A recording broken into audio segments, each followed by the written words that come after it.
ತುಂಬು ಹೃದಯದ ಧನ್ಯವಾದಗಳನ್ನ ಹೇಳ್ತಾ ಇದ್ದೀನಿ. ವಿಶೇಷ ಏನಪ್ಪಾ ಅಂತಂದ್ರೆ ಅನ್ಎಕ್ಸ್ಪೆಕ್ಟೆಡ್ ಆಗಿ ದಿಢೀರಂತ ಆದಂತ ಕಾರ್ಯಕ್ರಮ. ಗ್ರಾಮಸ್ಥರಲ್ಲಿ ಕ್ಷಮೆ ಯಾಚಿಸ್ತೀವಿ, ಯಾಕಂತಂದ್ರೆ ಪೂರ್ವ ತಯಾರಿ ಏನೂ ಇಲ್ಲದೆ ಸಡನ್ ಆಗಿ ರಾತ್ರಿ ಆದಂತ ಒಂದು ಕಾರ್ಯಕ್ರಮ.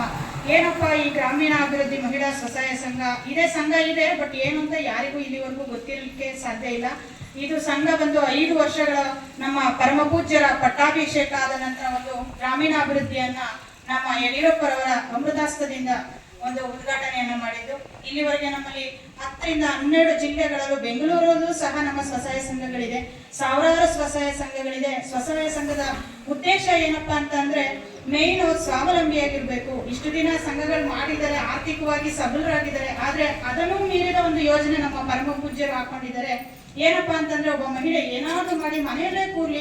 ಇವತ್ತು ನಮ್ಮಲ್ಲಿ 20 ರಿಂದ 25 ಪ್ರಾಡಕ್ಟ್ಸ್ಗಳು ಆಲ್ರೆಡಿ ಲಾಂಚ್ ಆಗಿದೆ. ಅರಿಶಿನ ಪುಡಿ, ಕಾಫಿ ಪುಡಿ, ಅಕ್ಕಿ ರೊಟ್ಟಿ, ಆಮೇಲೆ ರಾಗಿ ಹಿಟ್ಟು, ಜೋಳದ ರೊಟ್ಟಿ, ಚಟ್ನಿ ಪುಡಿ, ಈ ರೀತಿ ಮನೆಯಲ್ಲೇ ಕೂತು ಮಾರ್ಕೆಟಿಂಗ್ ನ ಮಾಡ್ತಾ ಇದ್ದಾರೆ. ನಮ್ಮಲ್ಲಿ ಎಲ್ಲದಕ್ಕೂ ಸಹಕಾರ ನಮ್ಮ ಗುರುಗಳು ಒಂದು ಶಕ್ತಿ ಇದೆ, ನಮಗೆ ಗುರುಗಳ ಒಂದು ಮಾರ್ಗದರ್ಶನ ಇದೆ. ಇವತ್ತೆಲ್ಲ ಸಂಘರು ಮನೆಯಲ್ಲಿ ಏನಾದ್ರೂ ಒಂದು 500 ರೂಪಾಯಿ ದುಡಿತಿದ್ದಾರೆ, ನೆಮ್ಮದಿಯಿಂದ ಒಂದು ಜೀವನ ಸಾಗಿಸೋದಕ್ಕೆ ಒಂದು ಈ ಗ್ರಾಮೀಣಾಭಿವೃದ್ಧಿ ನಿಜವಾಗ್ಲೂ ಹೆಮ್ಮೆ ಪಡುವಂತ ವಿಚಾರ.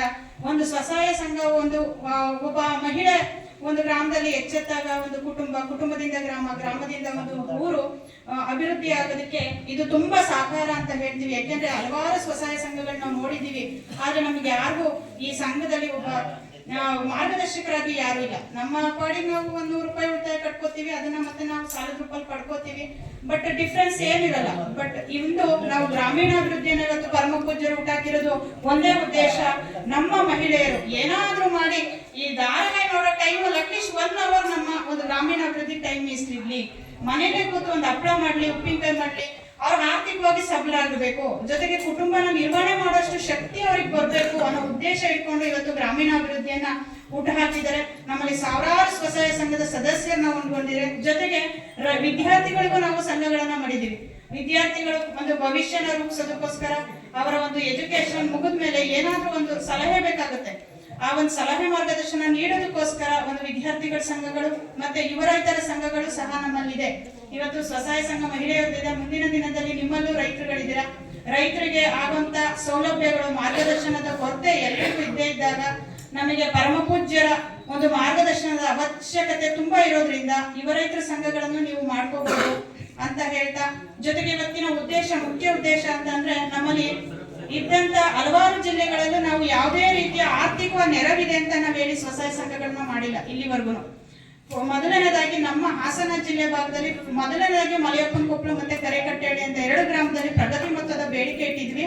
ಆ ಪ್ರಗತಿ ಮೊತ್ತದ ಬೇಡಿಕೆಯನ್ನ ಇವತ್ತು ನಾವು ಗುರುಗಳ ಒಂದು ಸಮ್ಮುಖದಲ್ಲೇ ನೆರವೇರಿಸಬೇಕು ಅಂತ ಹೇಳಿ ದಿಢೀರಂತ ಆದ ಒಂದು ಕಾರ್ಯಕ್ರಮನ ನಾವಿವತ್ತು ನಿಮ್ಮ ಊರಲ್ಲಿ ನಿಮ್ಮ ಒಂದು ನೇರಿಗೆ ನಾವಿಲ್ಲಿ ಎಲ್ಲ ನೆರೆದ್ಬಿಟ್ಟು ಈ ಒಂದು ಕಾರ್ಯಕ್ರಮನ ಆಯೋಜಿಸಿದರೆ. ಜೊತೆಗೆ ನಮ್ಮ ಸಂಘದ ಸದಸ್ಯರು, ನೀವು ಗ್ರಾಮಸ್ಥರು ನಮ್ಗೆಲ್ಲ ಒಂದು ಸಹಕಾರ ನೀಡ್ತಿದ್ದೀರಾ ಅಂತ ಹೇಳ್ತಾ, ಪರಮ ಪೂಜ್ಯರು ಈಗ ತಾನು ಹೇಳಿದಾಗ ಪ್ರಗತಿ ಮೊತ್ತದ ಒಂದು ಬೇಡಿಕೆ ಇದ್ದಿದ್ರಿಂದ ಮೊದಲ ಬಾರಿ ಆಗಿರೋದ್ರಿಂದ ಅಮೃತಾಸ್ತದಿಂದ ನೀಡಲಿಕ್ಕೆ ಒಂದು ಕಾರ್ಯಕ್ರಮ ಆಯೋಜಿಸಿದ್ವಿ.